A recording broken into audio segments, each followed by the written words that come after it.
Hello， 大家好，这里是大宁，这里是声音版的大宁。今天想要跟大家来聊一聊如何能让自己的生活越过越顺。就如标题所见，跟大家来分享一下我自己亲身体验过、亲测有效的一些形而上的玄学小方法。对，录制这一期节目的时候呢，是3月中旬，3月了，春天来了，就感觉每到一个新的季节，就像是一个新的开始。就会开始期待一段新的生活体验。我不知道大家有没有这种感觉哈，就每一个新的季节开始，每一个新的月开始，就会重新燃起一种我真的要好好生活了，哇，一切都可以重新开始了的感觉。但是呢，有的时候你就会被突然一件衰事儿，然后突然一件小的磕绊给卡住，然后你就会觉得怎么回事？怎么一个月的开始就开始变得有点卡卡的，好像不太顺的样子。我今天就想要跟大家来分享一下，怎么样去克服掉这种卡住的生活，让自己的生活能够非常的丝滑，然后越过越顺的这种小方法。大家如果最近有关注我的其他平台的话，应该都能感觉到最近的我是处于一种非常正向、比较顺遂的阶段。那当然我真的不是一直都这么顺的，就去年年末，然后包括去年下半年的时候，我都是几度情绪崩溃，暴饮暴食，然后熬夜掉发爆肥，就是状态非常的不好，把自己吃到快140斤就是那种焦虑、熬夜、暴食，基本上是我去年大部分的生活常态。那到现在呢，我自己觉得我自己是已经调整过来了，而且几乎现在我手头在处理的所有事情，大部分都按照我自己的想法在持续的往前推进中。所以呢，想要跟大家说，如果你现在正在经历我之前经历的那种很颓废、很低能量的生活的话，请不要放弃自己。你点开这期播客，就说明你想要去改变现在的生活，你有这个意愿了，对不对？所以不要着急，我们先听完这期播客，然后去实践一下这几个小的方法，说不定真的会有改变。好的，那废话说了这么多，也不卖关子了，我就单刀直入跟大家分享第一个方法，就是每当你做事遇到挑战的时候，你就默念变顺咒语，就是我什么都能做成，我做什么都会成功，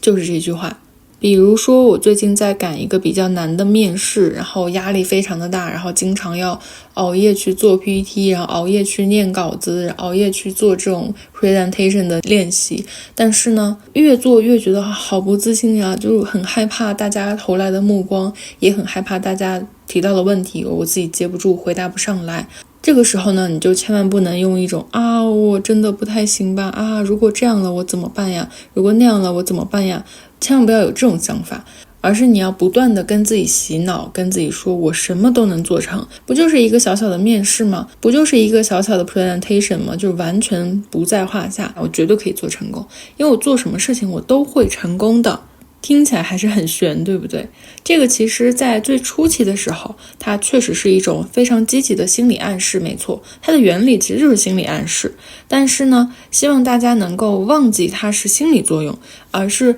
确确实实的、实实在在的去相信自己，把你自己作为这个世界上最靠谱、最靠得住的人。你要永远相信自己可以拿下，自己必须拿下，就不管做什么事情，不管遇到什么问题，你都抱着一种这件事情我不达目的不罢休，这件事情我不拿下我绝对不放弃的这样子的一个念头，你就反复的对自己说，我就是那种做啥都能成功，我就是那种很厉害的人。然后久而久之呢，你真的就发现自己做什么都能成功了。好的，我先把这个就听起来好不靠谱呀，就真的只是喊口号这样子的一句话就可以让自己的生活变顺吗的这样的方法告诉大家，然后跟大家来讲一下我自己的经历。那这句话是怎么样出现的呢？其实是我的男朋友告诉我的。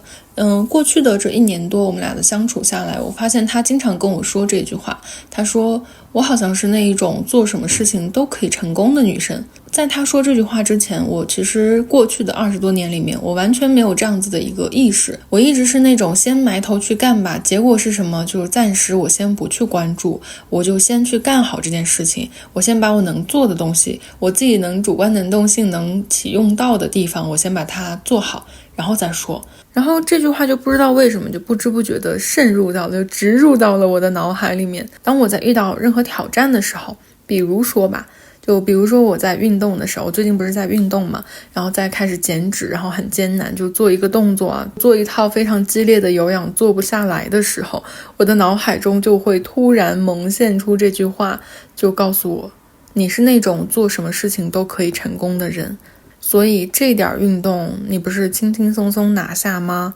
然后我就会立刻被注入鸡血的感觉，然后立刻就动力十足，那种自己给自己的精神动力真的会让你瞬间能量爆棚。然后再比如说我工作上面遇到了非常非常多的工作任务，然后很难很繁重很繁琐，然后我要每天都加班的时候，我也会在那种加班加到我的天呐，就真的是头晕脑胀的时候，突然就是在脑海中浮现这样一句话，就是你是那种做什么事情都可以成功的人，所以现在眼前的这一点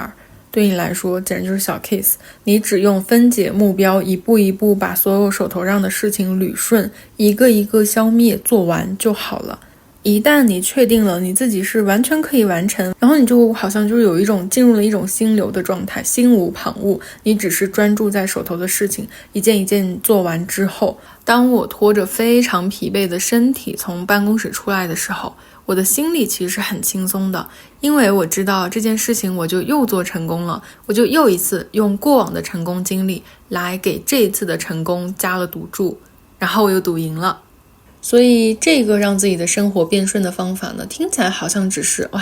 我就是遇到困难遇到挫折的时候，我跟自己喊我什么都能做成，我做什么都会成功，就只是一句口号性的话。但其实它的内在原理呢，就是你不断的用过往成功的经验来鼓舞自己，然后来启动自己强大的主观能动性，你相信自己能够去做成，并且只相信自己，别人都不要相信，你只相信你自己就是你自己最靠谱的伙伴，然后你把所有的赌注都压在自己身上，你觉得我绝对可以做成，然后你就能做成事情 A， 等到下一个困难 B 来临的时候，你可以用 A 的这个成功经验再鼓励到自己，然后去拿下事情 B。 等到事情 C 来的时候呢，你可以用前面的事情 A、B 的成功再鼓励到自己，然后去做成事情 C。 于是呢，你接下来不管遇到什么样的挑战，你都可以跟自己说，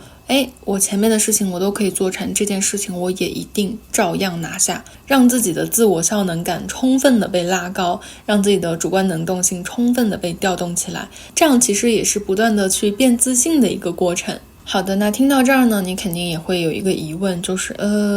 万一我前面的 ABCD 都失败了呢，那我怎么办？我好像是一个做什么都一事无成的人，那我怎么样去相信自己啊？我的答案就是你去硬找，你可以不去找那种世俗意义上成功的标准，去寻找你生活里面一些自己很成功的例子。比如说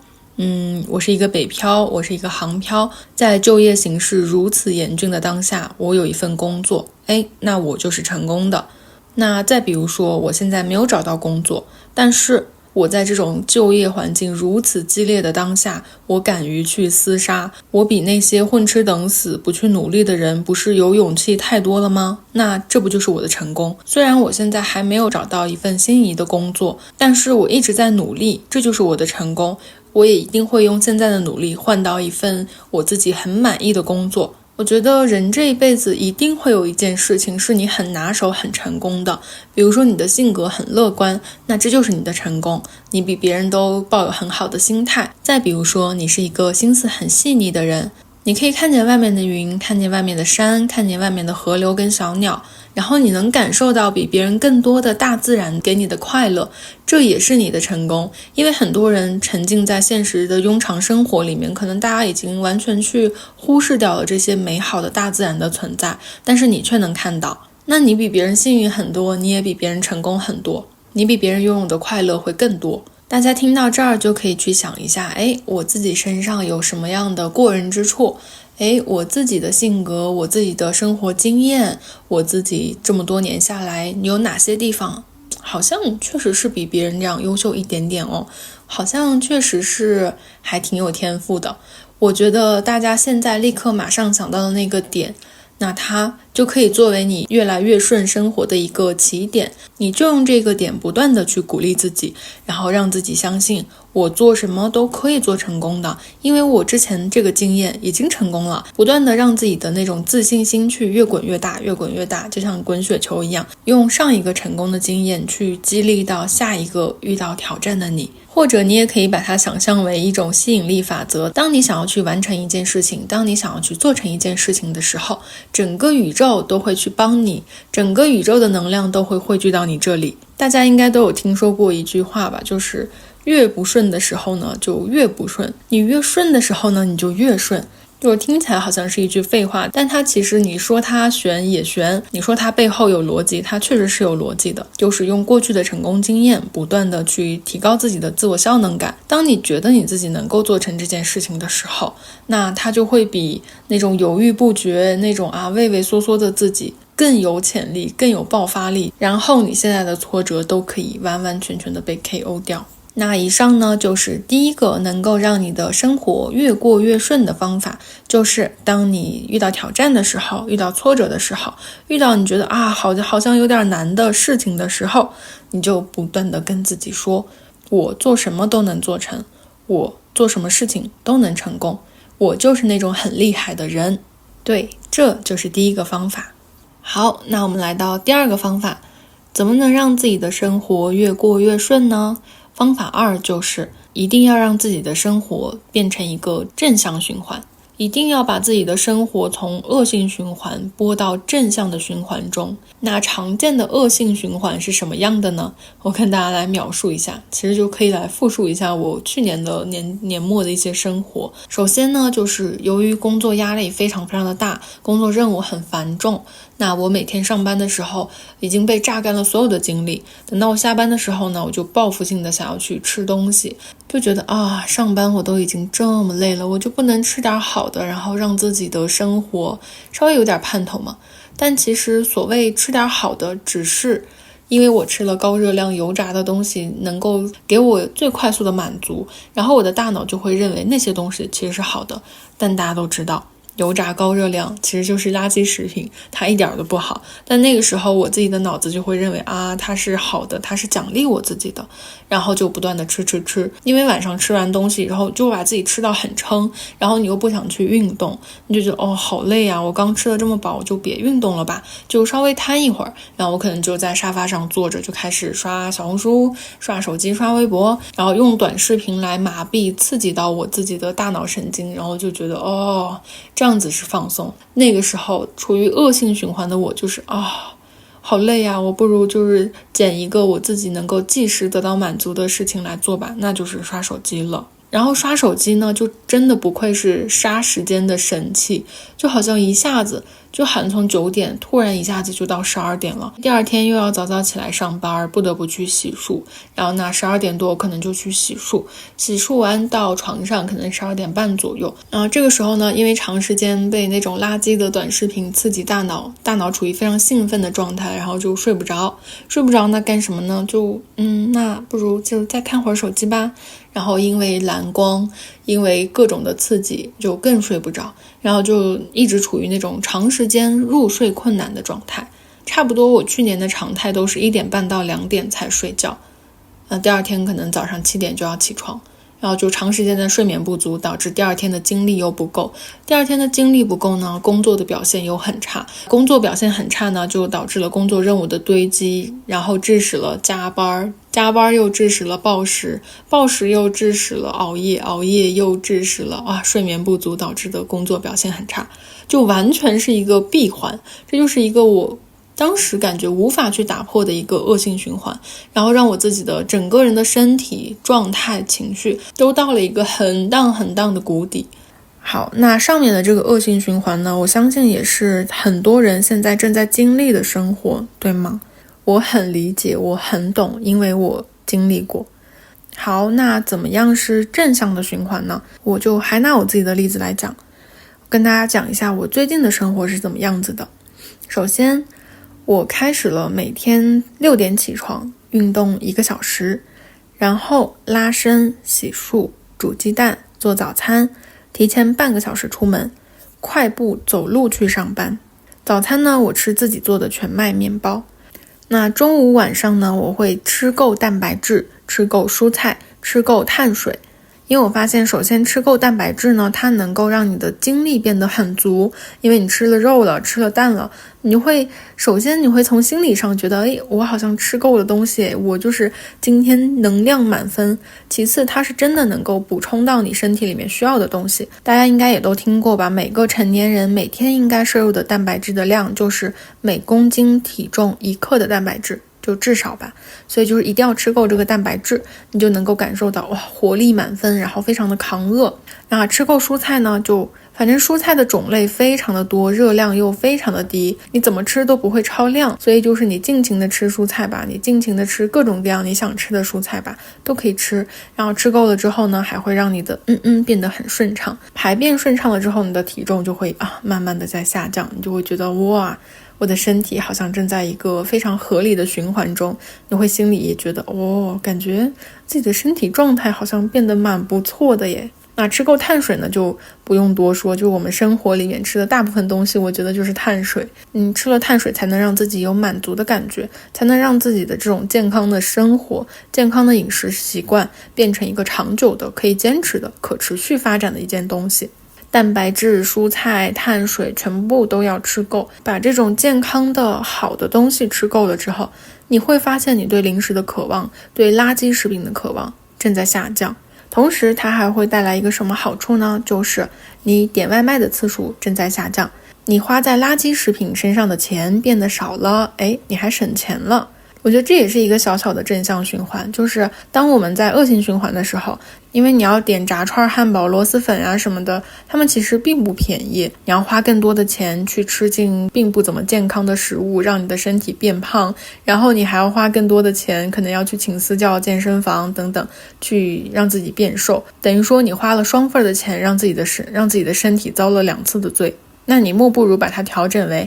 可以花少一点的钱，但是你吃进去健康的食物，然后你的身体呢好像就变得越来越好了。那这也是一个小小的正向循环。好，那我们回来到我自己的这个正向循环的例子上，晚上下班就不管多晚，只要我没有累到那种起不来，就实在是抬不动腿抬不动手的那种情况，我就会去做30分钟到1个小时的力量训练，然后尽量保证自己在晚上10点半的时候上床，11点的时候准时睡着，尽量去保持每天晚上7到8个小时的完整睡眠时间。那这个呢，就是我现在生活的正向循环。那这么多天下来，让我自己的生活，让我自己整个人变顺的感受，最直观的就是首先我的皮肤变得很好，就是皮肤变得非常的细腻。可能你去掉那种高油、高盐、高糖的食物之后，你立刻就能发现自己的皮肤正在变得很细腻，出油也变少了。然后呢，就是我自己的身体有一个就感觉劲儿用不完，就是很有精力的感觉。可能运动会让你分泌内啡肽，然后内啡肽的作用呢，就会让你觉得哇，精力十足，动力满分。然后你做什么事情你就会更有能量吧。我觉得能量真的是一个很奇妙的东西，它能够不知不觉去提高你对一件事情的表现程度。然后就你做什么事情，就回到第一个方法，你做什么事情好像我有能量，然后我都可以去把它做成功，就是这样可以串起来。我减肥，就算我现在新陈代谢已经慢了，但是我还是可以减得下来，然后我还是可以通过自己的努力，让自己的生活从那种恶性循环的泥潭中拔出来，让自己变成一个很正向的循环，就是靠自己就行。就像我之前看罗翔老师他说的那句话，就真的好鼓励到我呀，我也想要跟大家再叙述一遍，觉得大家应该有很多人都听过。他说，请你务必一而再，再而三，三而不竭，千次万次毫不犹豫的救自己于人间水火。就是你一定要相信你自己，只有你自己能做到，你必须要靠自己。好，回到我们这个让生活处于正向循环的这个方法上来，那我相信大家听到我刚刚描述的2种不同的生活循环，大家其实应该能听出来，我把自己从那种恶性循环里面拉出来的，就是调整作息跟恢复运动。用这2个点呢去带动我整个生活的改变。然后其实每天的这种高强度的运动也让我自己的身体处于一种高负荷的状态。就对于我这种大体重的人来说，运动导致的那种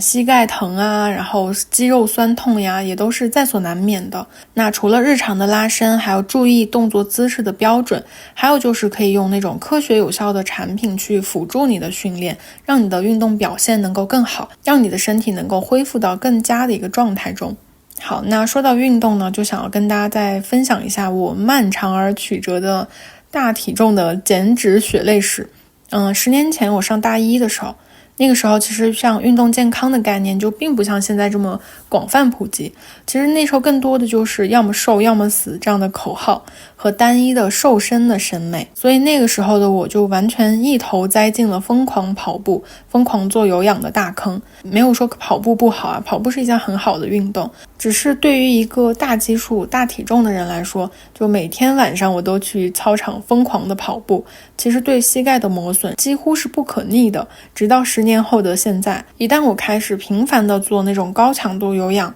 做一些对膝盖关节冲击力很大的运动的时候，其实就会立刻有那种膝盖疼的症状出现。如果现在正在听播客的大家有跟我一样，就是经常做运动，不管是不是大体重吧，你感觉到膝盖疼了，就一定要注意保护自己的关节。10年前的我其实就是不知道怎么样去恢复，就疼的是没办法了吧，就把跑步暂停，换成了郑多燕小红帽。那10年后的现在呢，我知道了可以用外挂，可以用氨糖软骨素来缓解疼痛，保护好自己的关节，让我健康生活，可以好好吃饭，好好睡觉，好好运动的这个正向的循环可以更加的顺畅，更加的顺滑。好的，那回来我们刚刚的话题，当你让你自己的生活处在一个很正向的循环的过程中的时候呢，你一定要相信自己的这种正向的循环是会长期且持续一辈子的事情。我觉得很多时候啊，我总结下来我之前的这种减脂然后复胖，减脂复胖的这个经历，就是它是一个恶性的循环嘛，就是减了然后又胖回来，然后继续减再胖回来。因为我自己内心是认为减脂的时候是一个非常态的，是一个非常时期，但是大吃大喝暴饮暴食，然后毫不克制的去吃东西，不运动，这好像才是我生活的常态耶。我的大脑当时是这样认知的，所以我就好像觉得减脂只用减一段时间就好了，然后减完之后我就再恢复到原来的生活，然后再进入到那种恶性循环，那个好像才是常态。那其实这个观念才需要改变，其实这种健康的生活正向的循环才应该是我自己生活里面的常态，而那种不健康的暴饮暴食可能只是偶尔发生的。我应该是这样的想法，才能够把这种正向生活正向循环给长久的完完全全的持续下去。然后我也希望大家能够转变一下你自己的思路，可能再扯开一点，比如说我觉得像欺骗餐这个东西，它也不是一个很好的能够帮助我们去减脂去健康生活的。因为像欺骗餐这个东西呢，我觉得现在大部分的人都会用它来奖励自己，来犒劳辛苦减肥这么久的自己，然后你就会大脑去加重这个刻板的印象，去加重这个调转过来的概念是什么呢？就是我减脂是很痛苦的，然后我用欺骗餐来奖励了我自己，然后奖励完了呢，我又回到很痛苦的生活中去。但其实真相是什么呢？我们健康生活那种好的食物，它才应该是用来奖励自己的身体的呀。那种不健康的欺骗餐、烤肉高油高碳水的东西，它才是惩罚我们自己的身体，加重我们身体负担的不好的东西啊。如果欺骗餐这个东西变成了你生活里面唯一期待的东西的话，你就会变成了我好像用不好的东西来奖励自己，用好的东西来折磨自己。然后你的大脑不就是长时间的这样想的话，那你当然会觉得正向的生活是一件痛苦的事情，而恶性循环是一件顺利且很容易滑下去的地方。这个也是扯远了，就跟大家分享一下我自己的小思考，就是我觉得像欺骗餐这个东西，它其实是很诱导我们进入恶性循环的。你要真正的相信你健康生活的这个方式才应该是你生活的常态，然后鼓励自己按照这样子的生活模式去正向的循环下去，就会发现自己的生活越过越顺，越过越顺。好的，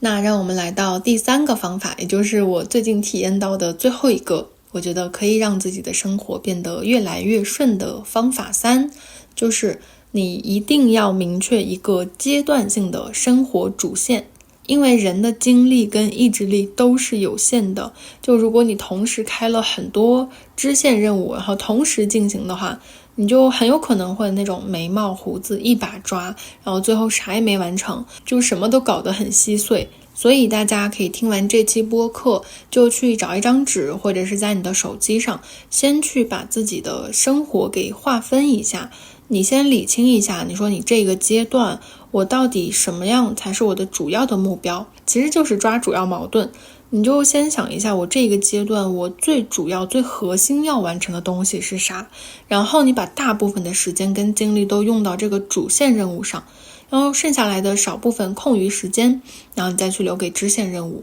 那我自己的经验是可以按照季度来划分，那1年12个月可以分成4个季度嘛，就是上班狗大家应该都知道季度总结啊 KPI 啊什么的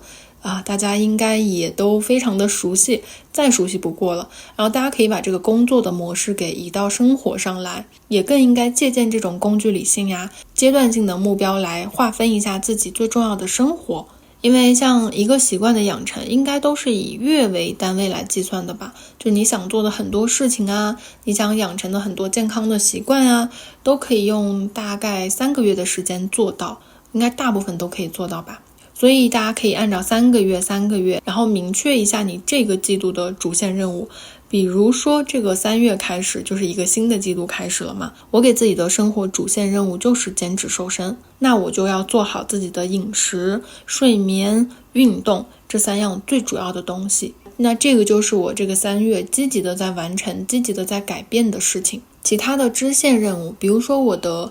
本职的工作、我的自媒体的副业，以及我的烘焙的爱好，然后我摄影的爱好，我都可以把它们稍微先往后放一放。这些事情我再怎么挤时间，我也是没有办法同时进行的。于是乎你就抓大放小，你就先把你这个季度的主线任务先完成。然后会发生什么呢？我发现就是第一个就是我的身体状态，然后就是正向循环的部分跟大家聊了，就是身体状态、运动状态以及整个的生活习惯有变得更好，然后这个部分就不重复了。然后还发现什么呢？就是当我专注在这件事情的时候，我好像会更充分的去调动起来我自己对自己身体、自己生活的感知，然后调动了感知之后呢，我就会越来越有想法，然后有了感悟呢，我就会想要跟大家分享，我的分享欲就回来了，我就可以有更多的内容、更多的东西跟大家输出了。就是抓住了一个主线任务，然后你专注在里面的时候，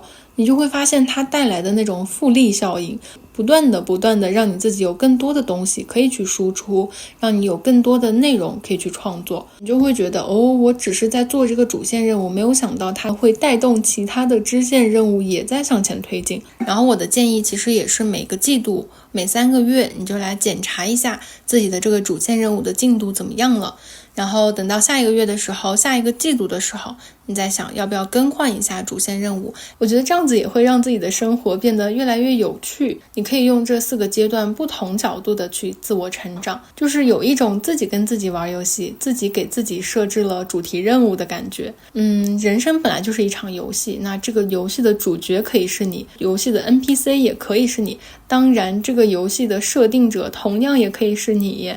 好的，那这一期播客呢，其实刚开始的想法就是想要跟大家聊一下我自己亲身经历过，然后正在实操的，可以让自己的生活变得越来越顺的几个小的方法。大家听起来是不是觉得好虚呀？然后又觉得好悬，就感觉很不靠谱，就用几句话，用几个心理暗示就能让你自己的生活变顺吗？但是大家真的可以试一试。等你试一试，哪怕不是1个月，你先是1个星期、2个星期，你先试试这3个方法，然后我们再来看看会让你的生活发生什么样的改变。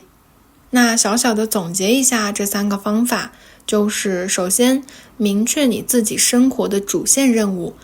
同时呢，让自己的大脑记住我什么都可以做成功，我做什么都能成这句话，然后从调整作息开始，让自己的生活正向循环起来。那要保证自己的生活可以平稳顺滑，其中每一个环节都很重要。那要保证自己的身体可以平稳健康呢，身体内的每一个关节都很重要。